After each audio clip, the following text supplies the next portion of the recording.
November 24th, 1944, 0342 hours. Staff Sergeant Isaiah Washington of the 666th Quartermaster Truck Company stood in the frozen mud at staging area Able, 20 miles behind the front lines in eastern France, watching 80 GMC CCKW trucks form up in the darkness. Each truck carried 150 frozen turkeys packed in ice, 12,000 birds total, destined for American soldiers who'd been promised Thanksgiving dinner despite being locked in combat with the Wehrmacht. The Red Ball Express had hauled ammunition, fuel, and medical supplies through German artillery for 4 months. Tonight, they were delivering hope wrapped in frozen poultry. Every officer at SHAEF Logistics said it was impossible. The route crossed 3 zones where German patrols still operated. The timeline demanded 18 hours for a journey that normally took 36. First Army quartermaster colonels called it a publicity stunt that would waste critical transport capacity. They were all wrong. Isaiah Washington had grown up in Birmingham, Alabama, where his father drove coal trucks and his mother cleaned houses for white families who never learned her first name. He'd enlisted in 1942, age 23, hoping the Army would offer something better than the steel mills.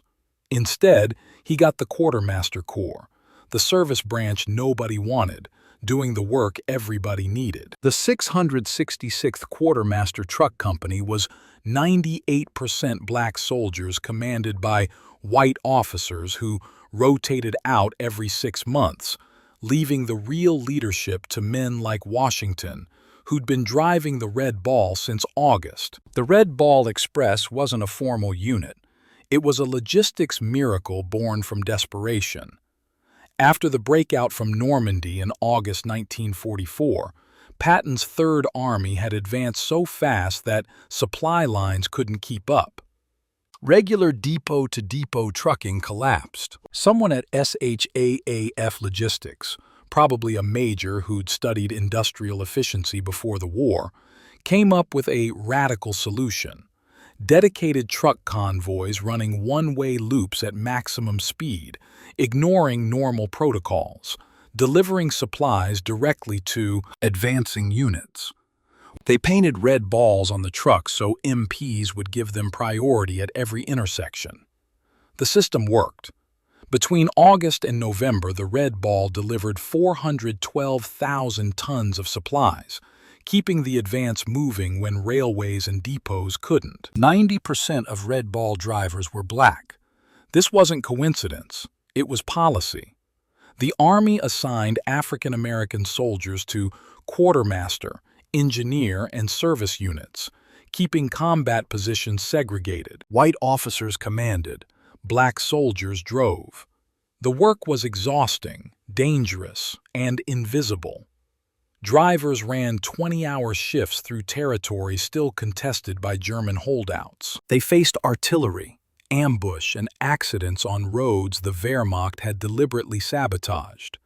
Between August and November, the Red Ball lost 43 drivers killed, 117 wounded, and 218 trucks destroyed. The casualty rate exceeded some infantry units, but nobody talked about it because truck drivers weren't supposed to be heroes. On November 20th, 1944, Captain Richard Brennan, the 666th third commander in 4 months, called Washington into his tent at the company staging area near Verdun. Brennan was 26, West Point, uncomfortable with his assignment to a colored unit, but competent enough to recognize that Washington ran the real operations. "Sergeant, I've received orders for a special convoy." Brennan pushed a typed directive across his field desk. 12,000 frozen turkeys from Cherbourg Depot to forward positions by Thanksgiving Day. 80 trucks, 18-hour timeline, through sectors where German patrols are still active. Washington read the orders twice. The route crossed territory the Wehrmacht had supposedly evacuated 3 weeks ago, but evacuated didn't mean empty. German units left behind stayed behind teams. small groups with machine guns and Panzerfausts who hit supply convoys and disappeared into forests.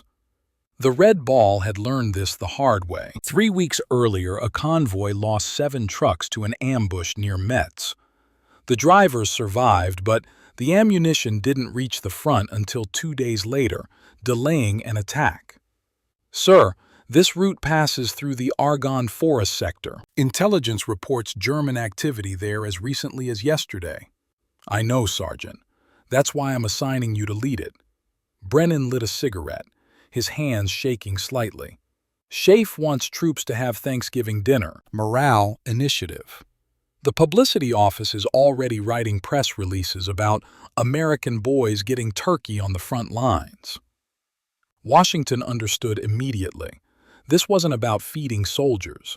They had K rations that worked fine. This was about photographs for newspapers back home, about showing that American logistics could deliver anything, anywhere. The Army had promised a traditional Thanksgiving to troops in Europe, and some general had decided that frozen turkeys symbolized American power better than tactical victories. The 666th was expendable enough to risk on a publicity mission, but reliable enough to actually succeed. "What's the authorized armament, sir?" "Standard issue. M1 carbines, 2 per truck. No mounted weapons. These are supply vehicles, not combat patrols." Washington had driven the Red Ball for 4 months. He knew that M1 carbines were useless against a dug-in machine gun position. The 666th's drivers had learned to rely on speed, spacing, and luck, not firepower. You couldn't fight back against an ambush when you were hauling 5 tons of supplies and the enemy was hidden in trees. You drove through the killing zone as fast as possible, hoping the truck ahead absorbed the first burst and the truck behind covered your escape. Departure time? 0400 hours, November 24th. You'll reach forward staging areas by 2200 hours, same day if you maintain schedule. Thanksgiving dinner is 0800 hours, November 25th, at 16 locations across First Army's front. The turkeys need to arrive, thaw for 6 hours, and cook for 4. Timeline is critical. Washington did the math.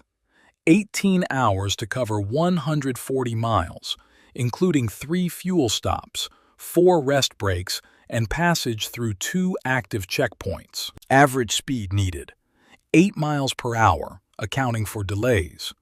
Achievable, barely, if nothing went wrong. But the Red Ball had taught him that everything went wrong. Roads washed out, trucks broke down, German patrols appeared from nowhere. A perfect timeline meant no margin for reality. "I'll need my best crews, sir. Full rest before departure. And I want Corporal Jackson on logistics.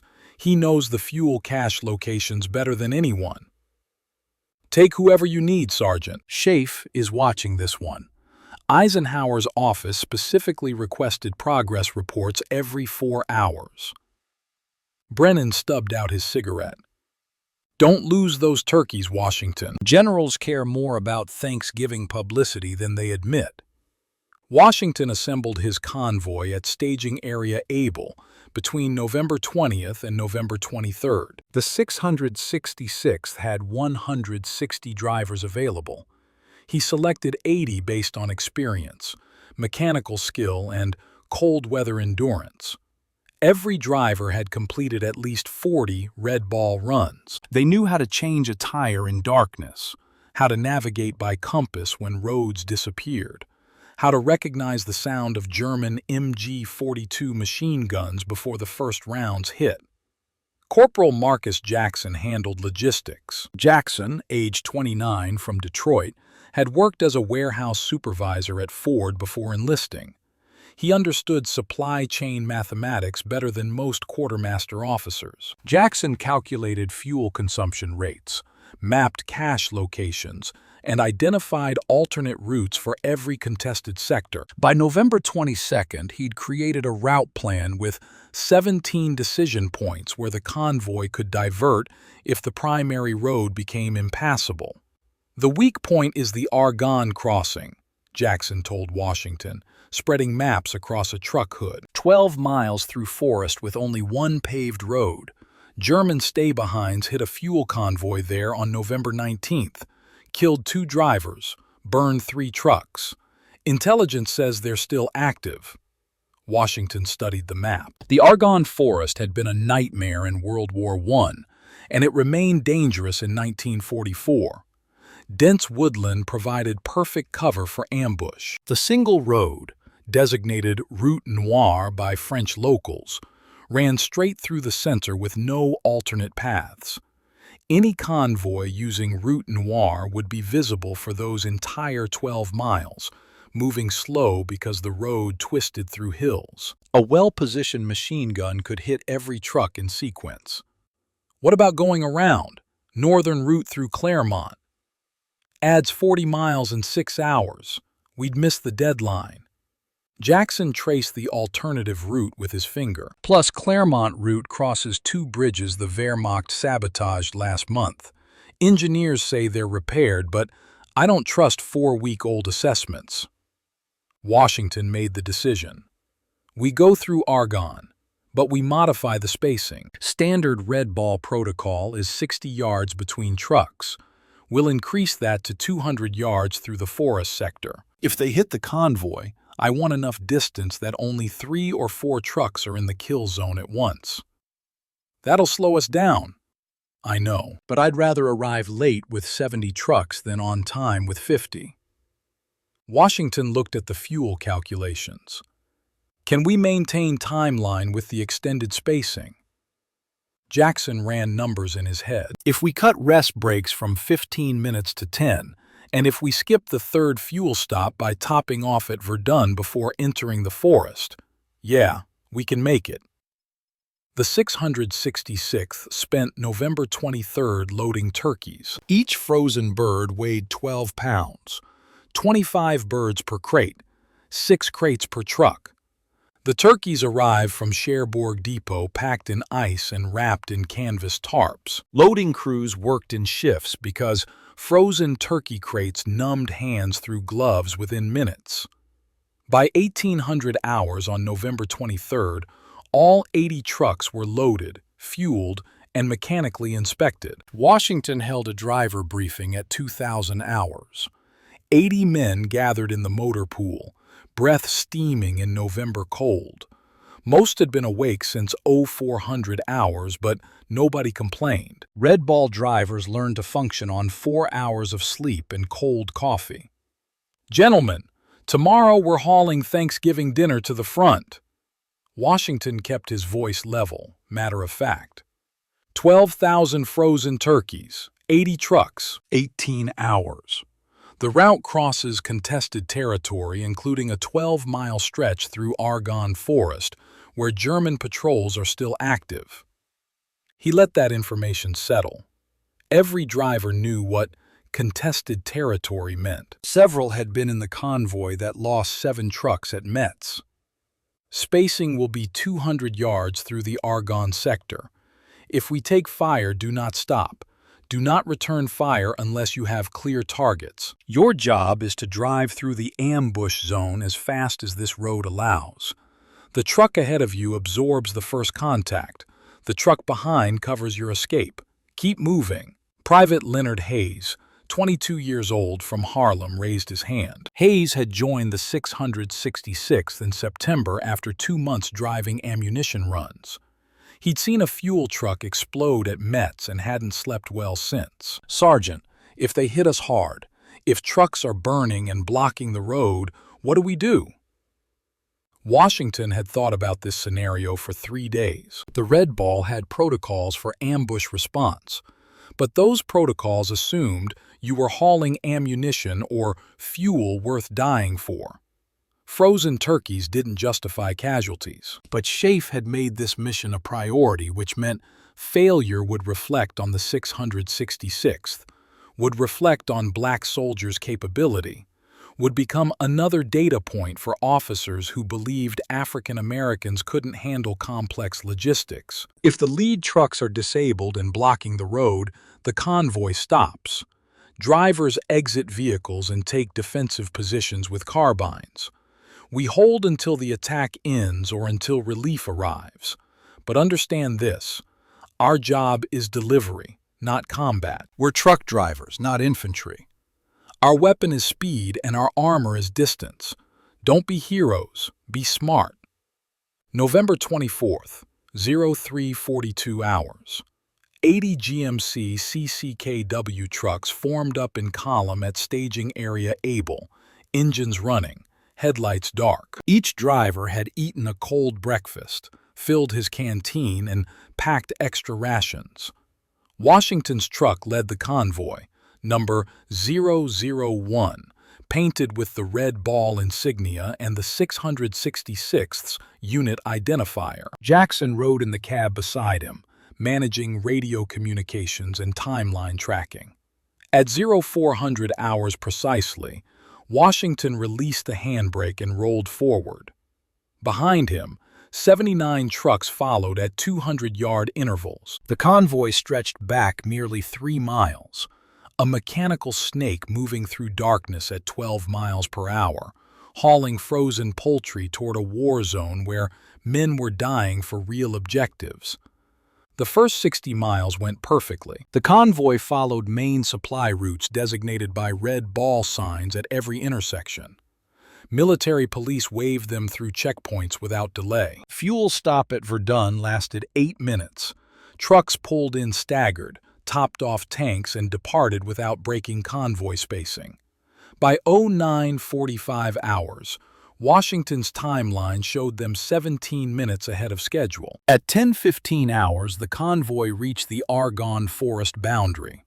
Route Noire disappeared into dense woodland, bare trees stripped by November wind, understory thick with brush, visibility limited to 50 yards on either side. The road surface deteriorated from paved highway to rutted gravel. Washington reduced speed to 8 miles per hour to prevent trucks from sliding on ice patches. Jackson monitored radio frequencies. No traffic on German channels. Either they're not here or they're maintaining radio silence. Washington watched the tree line. The Wehrmacht had perfected stay-behind tactics in 1944.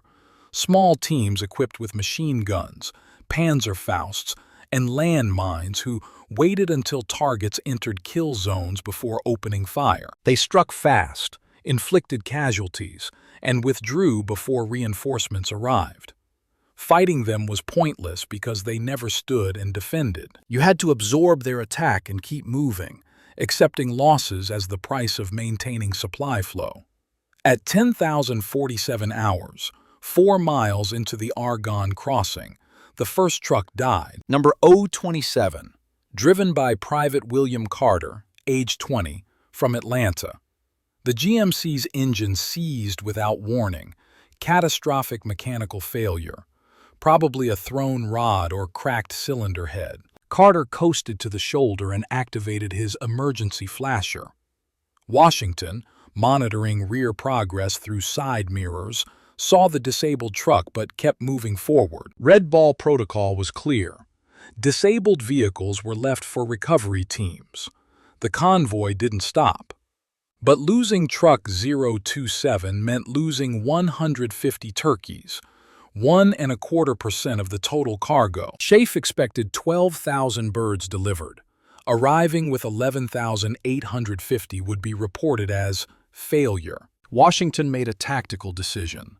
Truck 028 would stop, transfer cargo from 027, and catch up to the convoy after completing the transfer. This would cost 18 minutes but preserve the turkey count. He radioed the instruction to 028's driver, Corporal Dennis Wright. Wright, stop and transfer 027's cargo to your truck. Double load if necessary. Catch up to convoy at checkpoint Bravo. Copy, Sergeant. Will execute transfer and rejoin. Washington noted the decision in his log.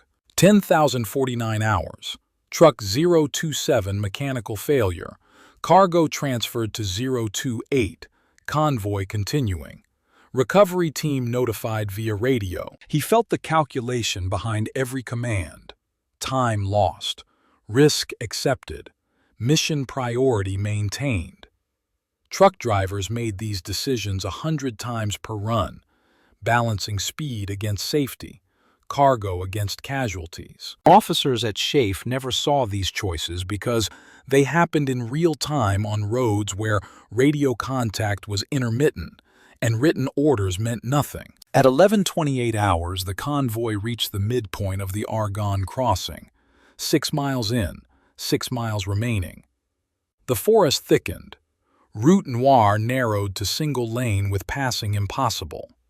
Washington reduced speed to 6 miles per hour. Behind him, 78 trucks, minus 027 and 028 who were transferring cargo, maintained 200-yard spacing. That's when the Germans opened fire. The machine gun position was perfectly sighted, 200 yards ahead on the right side, elevated 10 feet on a natural berm, MG-42 firing down the road's length with interlocking fire. Washington heard the gun before he saw muzzle flash. The distinctive tearing canvas sound of 1,200 rounds per minute, MG-42's signature that every soldier in Europe recognized instantly. Rounds hit his windshield. Bulletproof glass, standard on lead convoy trucks, spider-webbed but held. Washington accelerated, pushing the GMC to 15 miles per hour despite the road conditions. Jackson ducked below the dashboard, keying the radio. "Contact front! Machine gun right side, 200 yards. All trucks maintain speed and drive through." The MG-42 tracked Washington's truck, rounds impacting the cab and cargo bed. One round penetrated the passenger door, passing 6 inches from Jackson's head and exiting through the floor. Washington felt the truck shudder as bullets struck the engine block. Temperature gauge spiked. Oil pressure dropped. The GMC was dying but not dead yet. He drove into the kill zone at full speed, knowing that stopping meant death. The machine gun shifted fire to truck 002, 50 yards behind. Washington cleared the ambush point and kept driving, watching his mirrors as truck after truck entered the 200-yard zone where German gunners had perfect sight lines. Truck 002 hit in the radiator, steam erupting.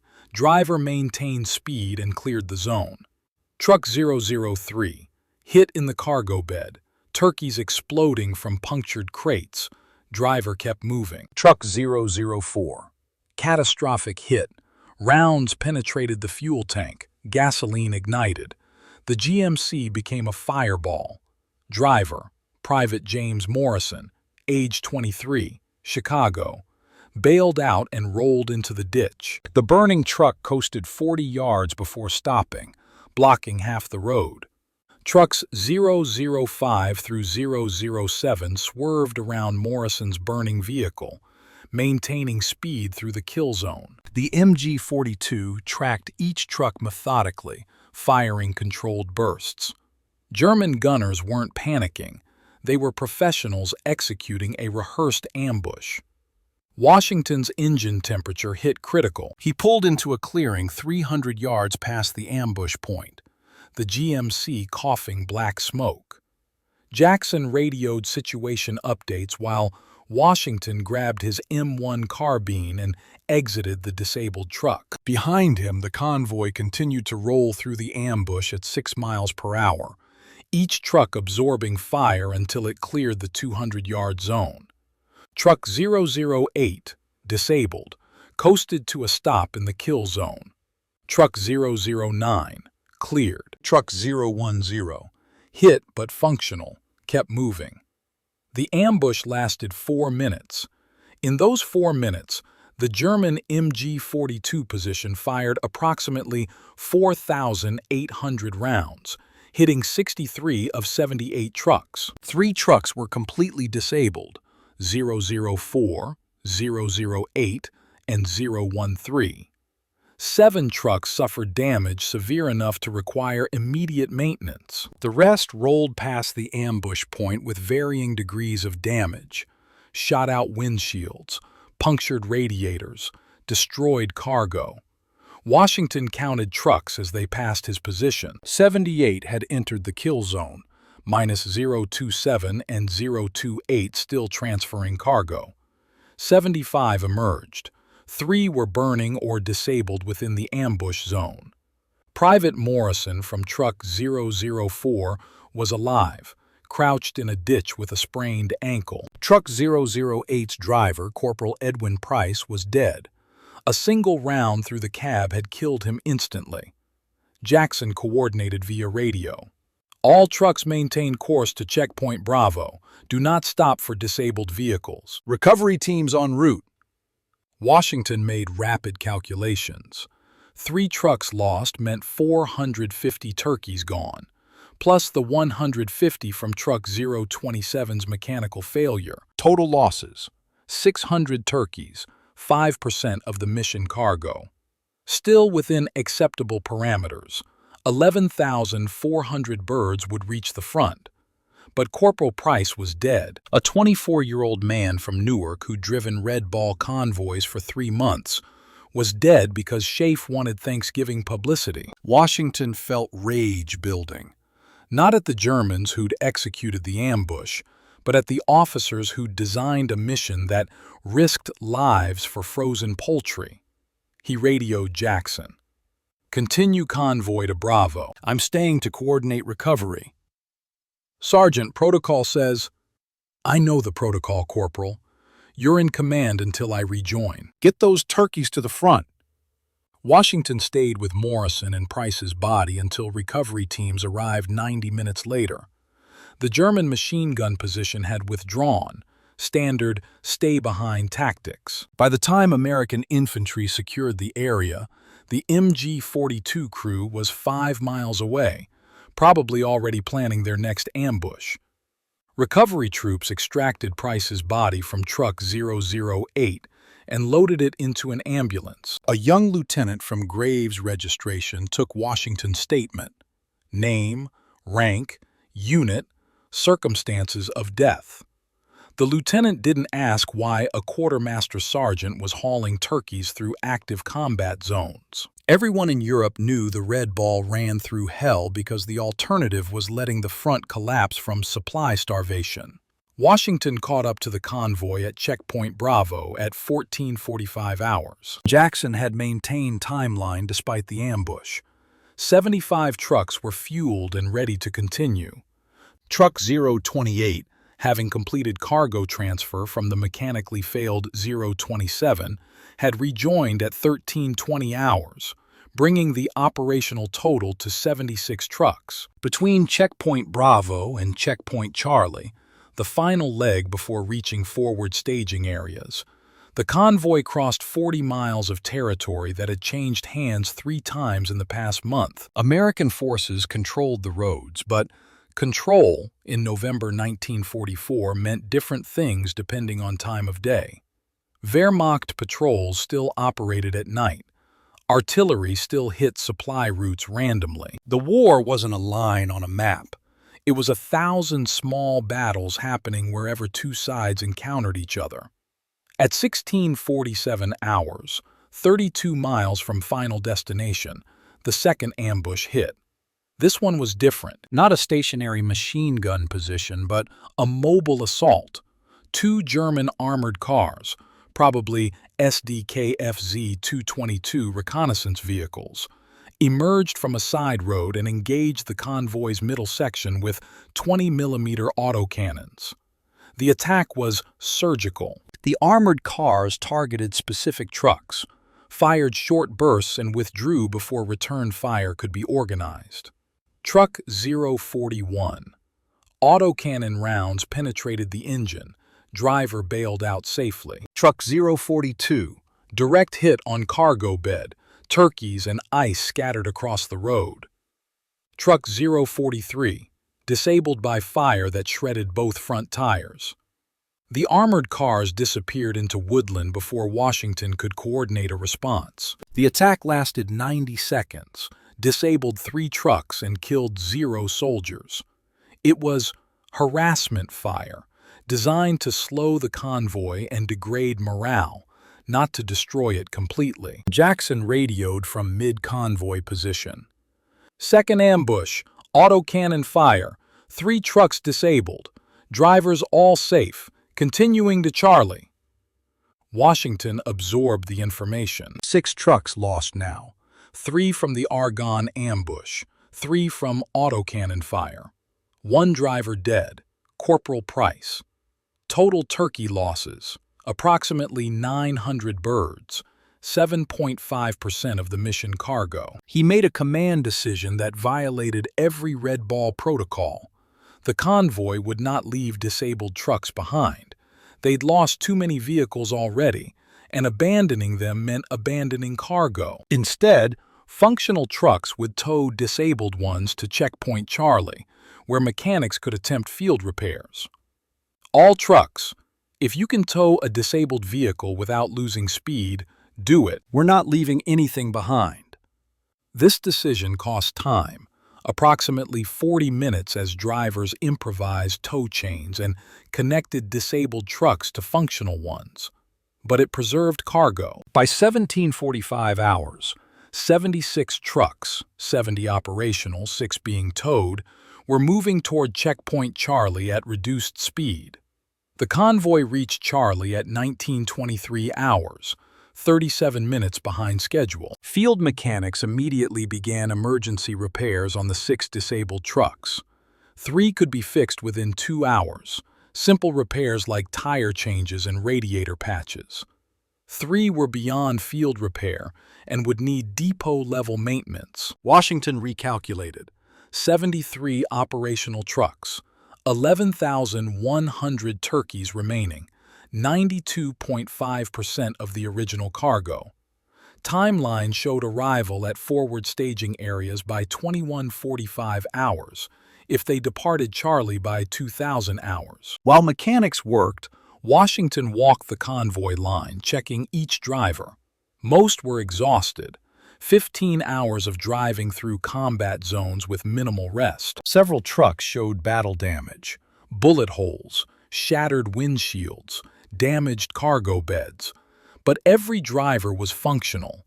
Every truck that could move was ready to move. At 1955 hours, 73 trucks departed Checkpoint Charlie for the final 30-mile push to forward staging areas. The convoy reached forward staging area Baker at 2138 hours on November 24, 1944, 18 hours and 38 minutes after departing staging area Able. 73 trucks carrying 11,100 frozen turkeys pulled into the depot where quartermaster teams were waiting to begin the thawing and cooking process. Washington's truck, number 001, still smoking from engine damage sustained in the Argonne ambush, rolled to a stop at the staging area command post. He climbed out of the cab, legs cramping after 18 hours behind the wheel, and saluted Captain Brennan, who'd flown ahead to coordinate the delivery. "Sergeant Washington, report status."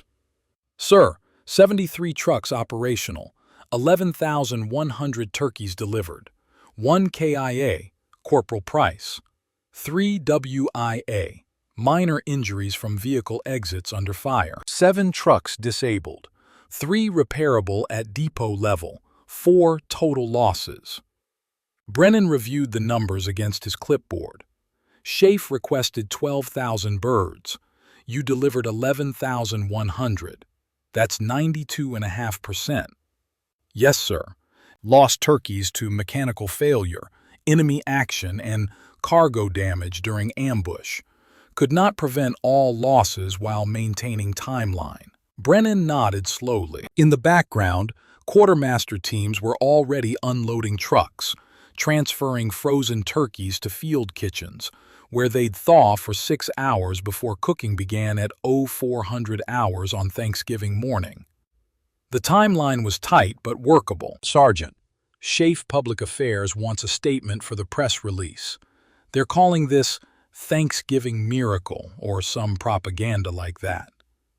Brennan looked uncomfortable. "I told them you'd provide the quote." Washington understood immediately. The Army wanted a feel-good story about black soldiers delivering Thanksgiving dinner to white troops on the front lines. They wanted him to say something about duty and service and American spirit. They wanted a quote that would play well in newspapers back home where people needed to believe the war had meaning beyond casualty lists. He thought about Corporal Price, dead at 24 because SHAEF prioritized publicity over safety. He thought about the 76 men who'd driven through 2 ambushes hauling frozen poultry while infantry units fought for real objectives. He thought about the Red Ball Express. 412,000 tons delivered, 90% by black drivers, recognition almost zero. Sir, tell Public Affairs that the 666th Quartermaster Truck Company completed its mission as assigned. 11,100 turkeys delivered on schedule. That's the statement. Brennan waited for more. When nothing came, he nodded. I'll pass that along, Sergeant. Over the next 6 hours, field kitchens across 1st Army's forward positions thawed and cooked 11,100 turkeys. At 0800 hours on November 25, 1944, Thanksgiving Day, American soldiers in 16 locations ate turkey dinner with all the traditional accompaniments: stuffing, mashed potatoes, cranberry sauce, pumpkin pie. The meal lasted 90 minutes. Soldiers took photographs, wrote letters home describing the feast, and temporarily forgot they were in a war zone. SHAEF Public Affairs issued a press release. American ingenuity delivers Thanksgiving to the front. The release mentioned logistics excellence, supply chain coordination, and the spirit of American soldiers. It did not mention the Red Ball Express by name. It did not mention that 90% of the drivers were black. It did not mention Corporal Edwin Price, KIA. The Thanksgiving turkey delivery became exactly what SHAEF wanted, a propaganda victory. Newspapers in the United States ran stories with headlines like, "GIs get turkey dinner despite war," and "Army keeps promise to troops." Photographs showed soldiers eating at field tables, smiling for cameras, holding drumsticks. The story reinforced the narrative that American logistics could accomplish anything. The 666th Quartermaster Truck Company received formal recognition in the form of a commendation from 1st Army Headquarters. The commendation praised exceptional performance of duty in the execution of complex logistics operations under hazardous conditions. It was signed by a brigadier general Washington had never met and filed in a personnel record he'd never see. What mattered more, what actually affected operations, was the informal recognition that spread through quartermaster units across the theater. Other truck companies heard about the Thanksgiving convoy. 80 trucks, 18 hours, 2 ambushes, 92.5% delivery rate. That success rate became a benchmark. If the 666th could maintain timeline through contested territory, other units could too. In December 1944, the Red Ball Express officially ended as supply lines stabilized and railway connections to the front became operational. But the lessons persisted. The Army had learned that dedicated truck convoys with simplified protocols could move supplies faster than traditional depot-to-depot systems. They'd learned that aggressive timeline management worked even in combat zones. They'd learned that black drivers could execute complex logistics as effectively as any unit in the theater. What they hadn't learned, what the Army would take another generation to acknowledge, was that the men who'd made it work deserved more than commendations filed in forgotten records. Corporal Edwin Price was buried at Henri Chapelle American Cemetery in Belgium on November 27, 1944. 18 men from the 600th attended the service.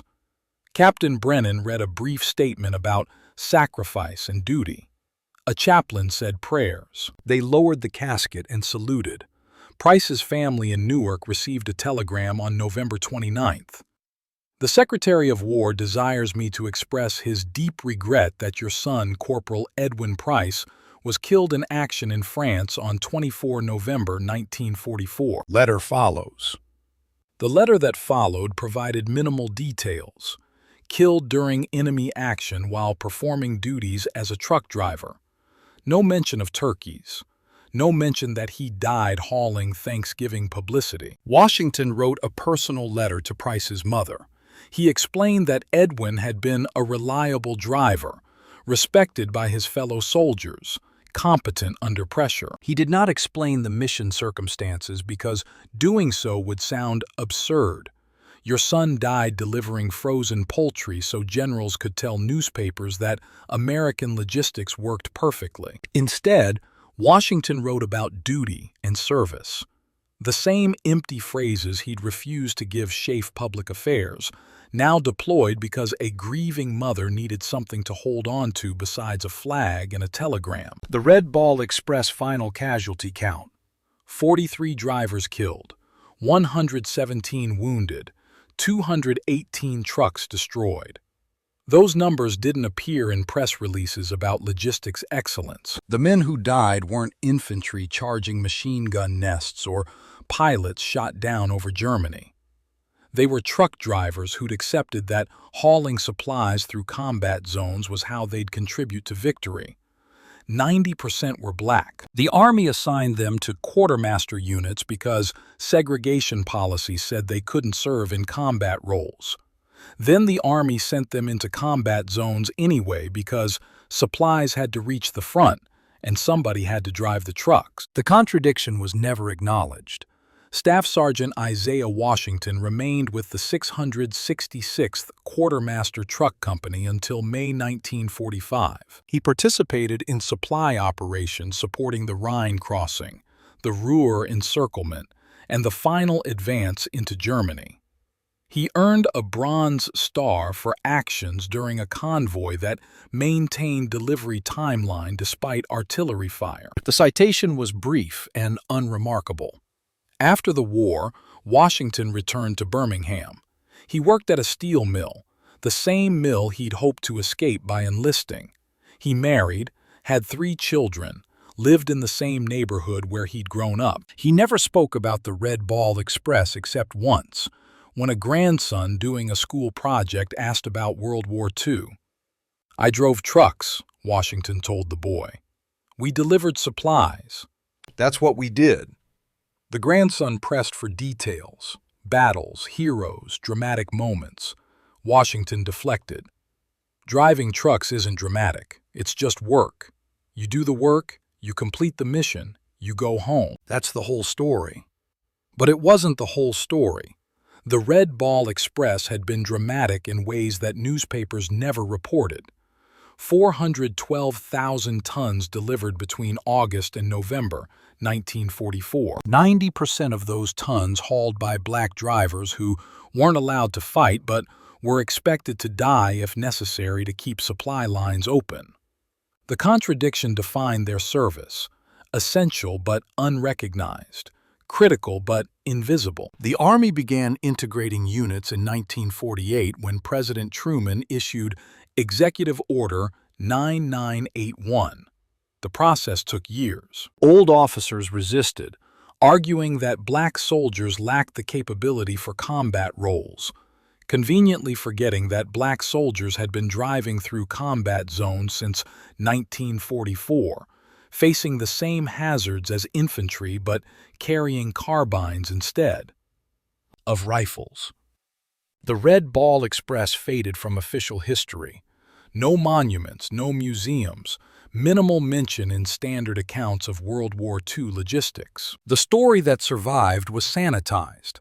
American ingenuity overcame supply challenges through innovative trucking systems. The men who'd actually driven those trucks, who'd maintained impossible schedules through ambushes and artillery, became statistical footnotes. Isaiah Washington died in 1998, age 79. His obituary in the Birmingham News mentioned military service but provided no details. A funeral service at a Baptist church drew family and a few old friends. No Army representatives attended. His Bronze Star was in a drawer somewhere, never displayed. 3 months after Washington's death, a history graduate student researching Red Ball Express operations found references to the Thanksgiving turkey convoy in declassified quartermaster records. The student interviewed veterans, tracked down mission reports, and reconstructed what had happened on November 24, 1944. The resulting thesis, Logistics and Race, the Red Ball Express in World War II, was filed in a university library where approximately 12 people read it.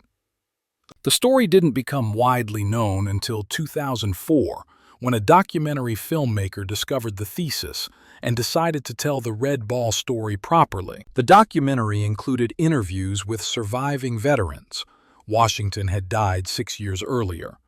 Archival footage and analysis of how the Red Ball had kept Allied armies supplied during the critical months of 1944. The documentary mentioned the Thanksgiving turkey convoy briefly, one of many missions that demonstrated Red Ball effectiveness. It showed photographs of soldiers eating turkey dinner at the front. It did not show photographs of Corporal Edwin Price, because no photographs existed. He died anonymously, as most soldiers do, contributing to a mission whose significance was measured in delivery percentages rather than human cost. The Thanksgiving turkey convoy of November 24, 1944, delivered 11,100 frozen turkeys to American forces in France. The mission succeeded by the only metric that mattered to SHAEF. Soldiers got their turkey dinner. Newspapers got their feel-good story, and the myth of American logistics supremacy gained another supporting example. But measured by other metrics, the ones that don't appear in press releases, the mission revealed deeper truths about World War II. It showed that the Army valued publicity over safety, sending drivers through combat zones to deliver symbolic cargo. It showed that black soldiers performed critical roles while being denied recognition or advancement. It showed that logistics excellence came at a cost measured in destroyed trucks and dead drivers, costs that were acceptable because supplies had to keep moving. Sergeant Isaiah Washington and the 76 men of the 666th Quartermaster Truck Company executed their mission with the same competence they demonstrated on 4 months of Red Ball convoys. They drove through ambushes, maintained timeline, and delivered 92.5% of assigned cargo despite losing 7 trucks and 1 man. By any reasonable standard, the mission was a success. But success for whom? The soldiers who ate turkey dinner on Thanksgiving Day appreciated the meal, though most had no idea how it reached them.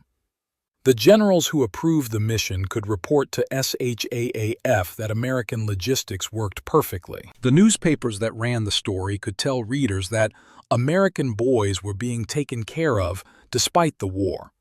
The drivers who'd actually delivered those turkeys, who'd absorbed machine gun fire and autocannon rounds, who'd towed disabled trucks and maintained impossible timelines, they got a commendation and a footnote in records nobody would read for 60 years. That's the real story of the Thanksgiving turkey convoy. Not a logistics miracle, but a demonstration of how invisible labor sustains visible victories. The Red Ball Express delivered 412,000 tons because men like Isaiah Washington and Edwin Price drove trucks through hell while the Army pretended they were doing routine supply work. They deserved better. They deserved recognition while they were alive, not rediscovery after they were dead. They deserved to have their service acknowledged as what it was: combat logistics performed by soldiers who faced the same hazards as infantry, but carried carbines because the Army said truck drivers didn't need real weapons. If this story moved you, understand that it's one mission among thousands. The Red Ball Express ran from August to November 1944. 43 drivers died. 117 were wounded. Every one of them has a story. Most will never be told. Remember their service. Remember that victory requires more than battlefield heroics. Remember that the men who kept armies supplied deserve the same recognition as the men who did the fighting.